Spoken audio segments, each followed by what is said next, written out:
taking cream when she threw it out her own self. Tom, the Spirit was upon you. You was prophesying. That's why you was doing. Land alive. Go on, Tom. Then Sid, he said. I don't think I said anything, said Sid. Yes, you did, Sid, said Mary. Shut your heads and let Tom go on. What did he say, Tom? He said, I think, he said he hoped I was better off where I was gone to, but if I would been better sometimes. There. Would you hear that? It was his very words. And you shut him up sharp. I lay I did. There must have been an angel there. There was an angel there, somewheres. And Mrs. Harper told about Joe scaring her with a firecracker. And you told about Peter and Painkiller.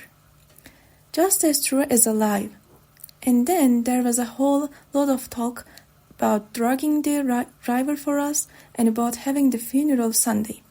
And then you and old Miss Harper hugged and cried, and she went.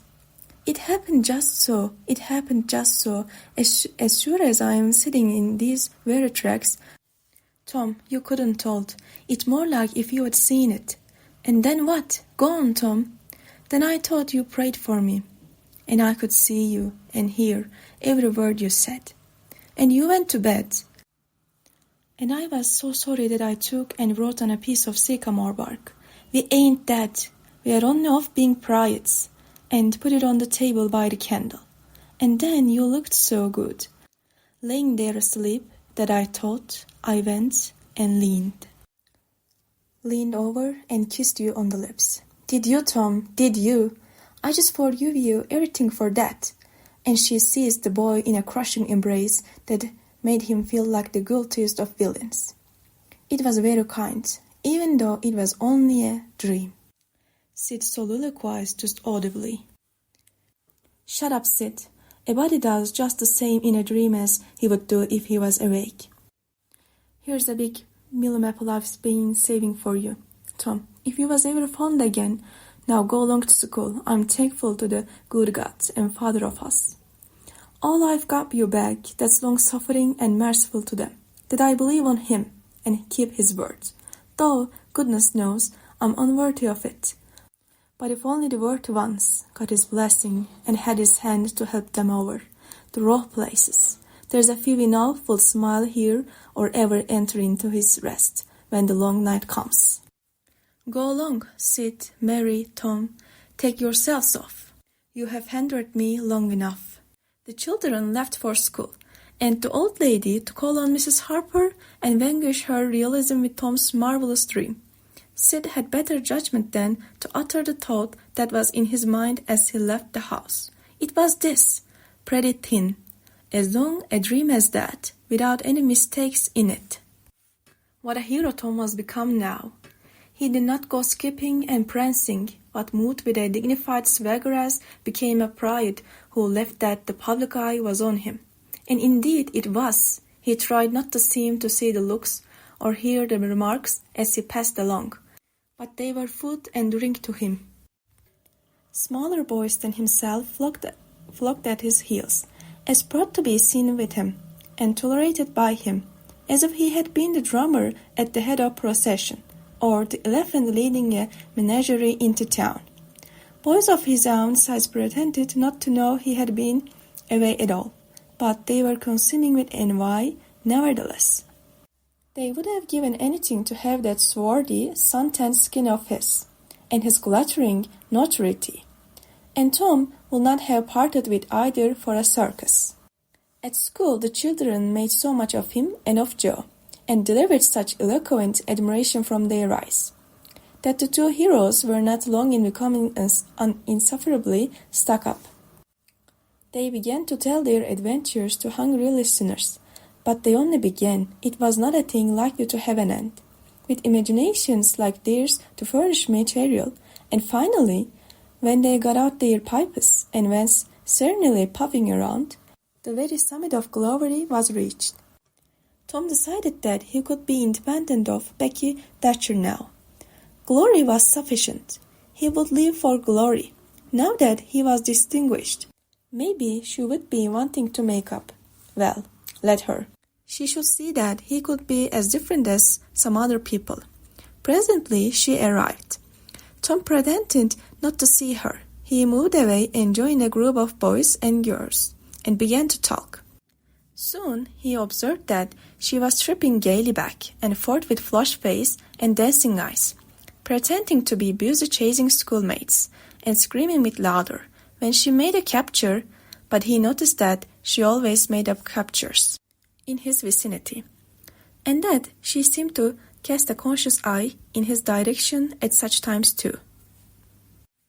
It gratified all the vicious vanity that was in him, and so, instead of winning him, it only set him up the more and made him the more diligent to avoid betraying that he knew she was about. Presently she gave over skylarking and moved irresolutely about, sighing once or twice, and glancing furtively and wistfully toward Tom. Then she observed that now Tom was talking more particularly to Amy Lawrence than to anyone else. She felt a sharp pang and grew distributed and uneasy at once. She tried to go away, but her feet were treacherous and carried her to the group instead. She said to a girl almost at Tom's elbow, with sham vivacity, "Why, Mary Austin, you bad girl, why didn't you come to the Sunday school?" "I did come. Didn't you see me?" "Why, no. Did you? Where did you sit?" "I was in Miss Peters' class, where I always go." "I saw you. Did you? Why, it's funny I didn't see you. I wanted to tell you about the picnic." "Oh, that's jolly. Who is going to give it?" "My mom's going to let me have one." "Oh, goody. I hope she'll let me come." "Well, she will. The picnic's for me. She will let anybody come that I want, and I want you." "That's ever so nice. When's going to be?" "By and by. Maybe about vacation." "Oh, won't it be funny?" "You're going to have all the girls and boys." "Yes, everyone that's friends to me or wants to be." And she glanced ever so furtively at Tom, but he talked right along to Amy Lawrence about the terrible storm on the island, and how the lightning tore the great skymore tree all to flinders, when he was standing within 3 feet of it. "Oh, may I come?" said Grace Miller. "Yes, and me?" said Sally Rogers. "Yes, and me too," said Susan Harper. "And Joe." "Yes." And so on, with clapping of joyful hands, till all the group had begged for invitations but Tom and Amy. Then Tom turned coolly away, still talking, and took Amy with him. Becky's lips trembled, and the tears came to her eyes. She hid these signs with a forced gaiety, and went on chattering, but the life had gone out of the picnic. Now, and out of the everything else, she got away as soon as he could and hid herself and had what her sex call a good cry. Then she sat moody with wounded pride, till the bell rang. She rose up, now with a vindictive cast in her eye, and gave her plaited tails a shake, and said she knew what she would do. At recess, Tom continued his flirtation with Amy with jubilant self-satisfaction, and he kept drifting about to find Becky and lacerate her with the performance. At last he spied her, but there was a sudden falling of his mercury. She was sitting closely on a little bench behind the schoolhouse, looking at a picture book with Alfred Temple, and so absorbed were they, and their heads so close together over the book, that they did not seem to be conscious of anything in the world besides. Jealousy ran red-hot through Tom's veins. He began to hate himself for throwing away the chance Becky had offered for a reconciliation. He called himself a fool, and all the hard names he could think of. He wanted to cry with vexation. Amy chatted happily along as they walked, for her heart was singing, but Tom's tongue had lost its function. He did not hear what Amy was saying, and whenever she paused expectantly, he could only stammer an awkward assent, which was as often misspelled as otherwise. He kept drifting to rear of the schoolhouse, again and again, to sear his eyeballs with the hateful spectacle there. He could not help it, and it maddened him to see, as he thought he saw, that Becky Thatcher never once suspected that he was even in the land of the living. But she did see, nevertheless, and she knew she was winning her fight, too, and was glad to see him suffer as she had suffered. Amy's happy prattle became intolerable. Tom hinted at things he had to attend to, things that must be done, and time was fleeting. But in vain the girl chirped on. Tom thought, "Oh, hang her. Ain't I ever going to get rid of her?" At last he must be attending to those things, and she said artlessly that she would be around when school let out, and he hastened away, hating her for it. Any other boy, Tom thought, gritting his teeth. Any boy in the whole town but that St. Louis smarty that thinks he dresses so fine and is so aristocracy. "Oh, all right. I lick you the first day you ever saw this town, mister. And I'll lick you again. You just wait till I catch you out. I will just take out and he went through the motions of thrashing an imaginary boy, plummeling the air and kicking and gogging. "Oh, you do? Do you? You holler. Now do you? Now then, let that learn you." And so the imaginary flogging was finished to his satisfaction. Tom fled home at noon. His conscience could not endure any more of the Amy's grateful happiness, and his jealousy could bear no more of the other distress.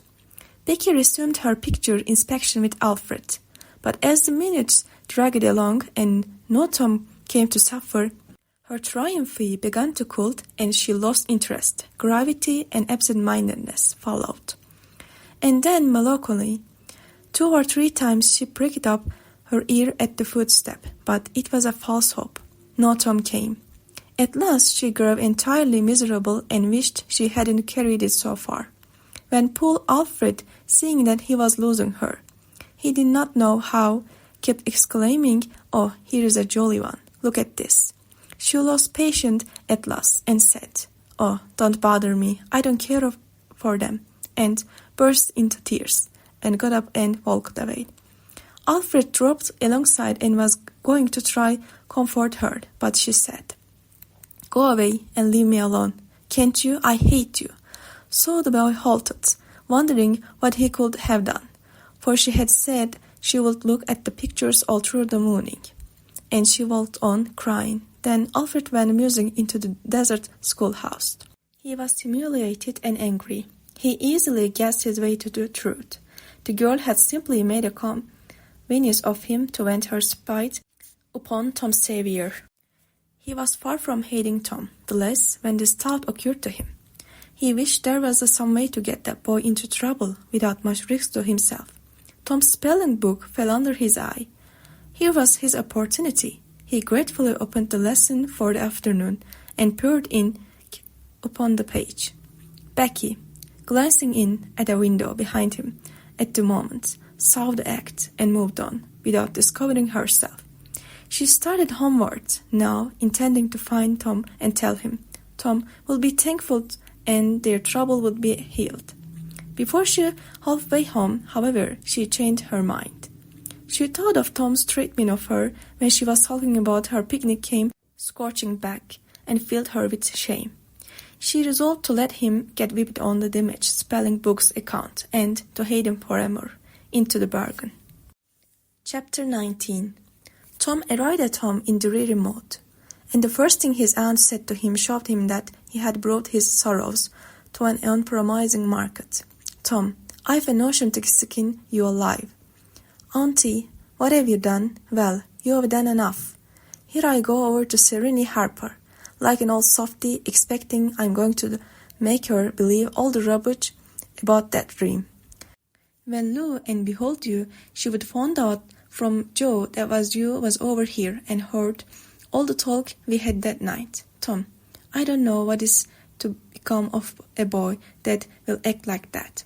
It makes me feel so bad to think you could let me go to the Serene Harper and make such a fool of myself and never say a word." This was a new aspect of the thing.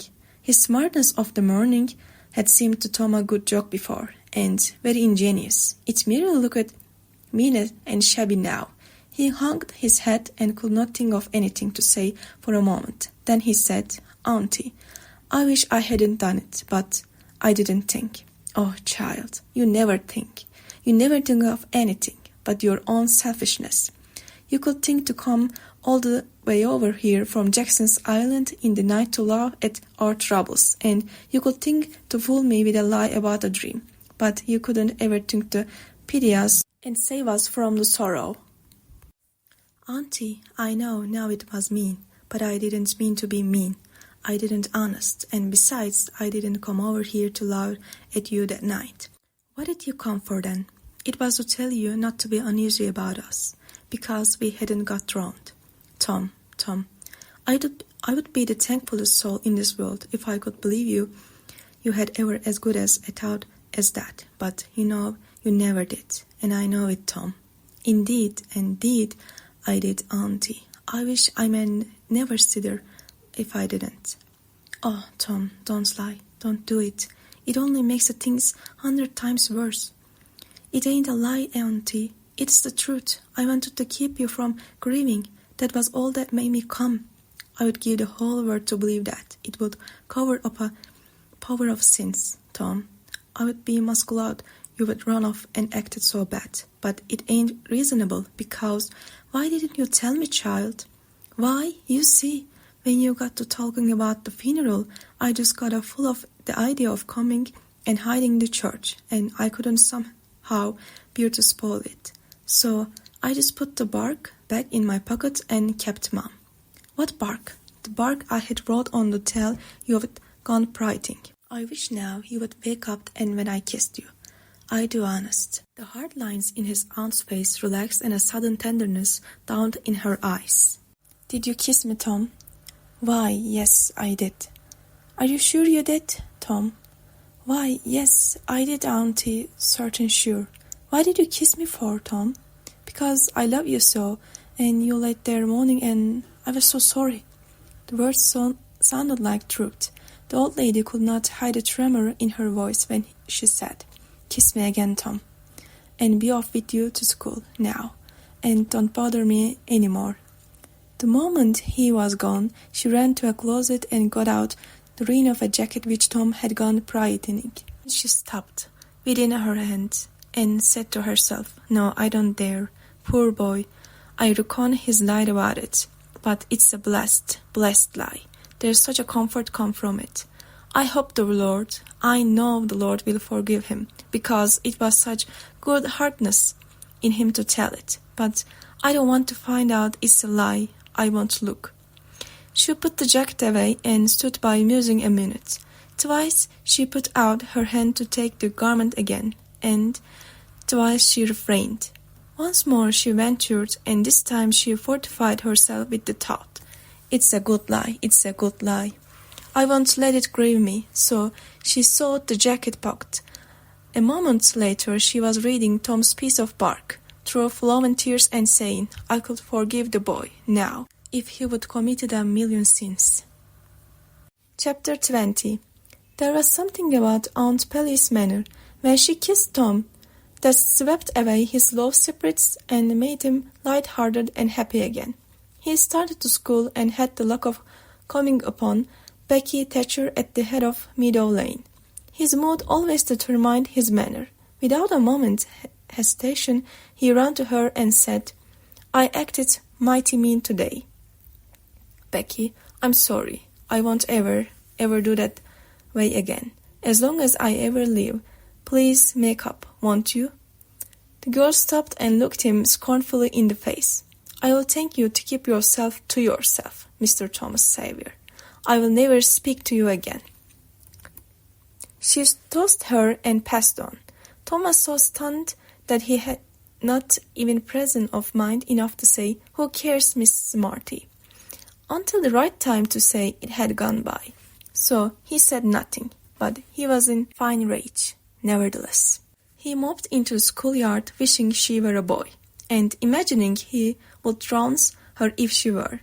He presently encountered her and delivered a stinging remark as he passed.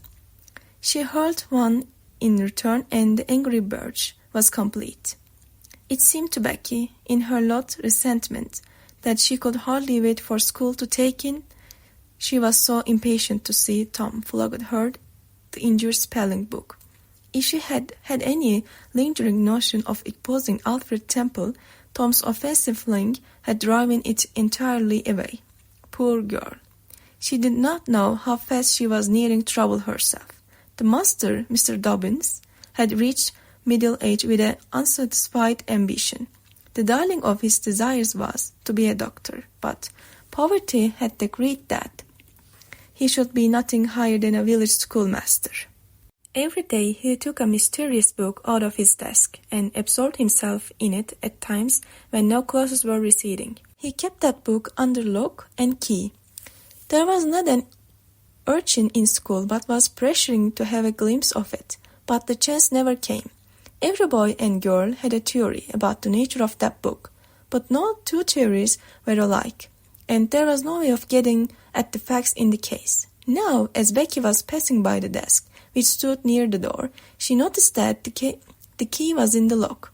It was a precious moment. She glanced around, found herself alone, and the next instant she had the book in her hands. The title page, Professor Somebody's Anatomy, carried no information to her mind, so she began to turn the leaves. She came at once upon a handsomely engraved and colored frontispiece, a human figure, stark naked. At that moment a shadow fell on the page, and Tom Sawyer stepped in at the door and caught a glimpse of the picture. Becky snatched at the book to close it, and had the hard luck to tear the pictured page half down in the middle. She thrust the volume into the desk, turned the key, and burst out crying with shame and vexation. Tom Sawyer, you're just as mean as you can be, to sneak up on a person and look at what they're looking at. How could I know you was looking at anything? You ought to be ashamed of yourself, Tom Sawyer. You know you're going to tell on me. I know. What shall I do? What shall I do? I will be whipped, and I never was whipped in school.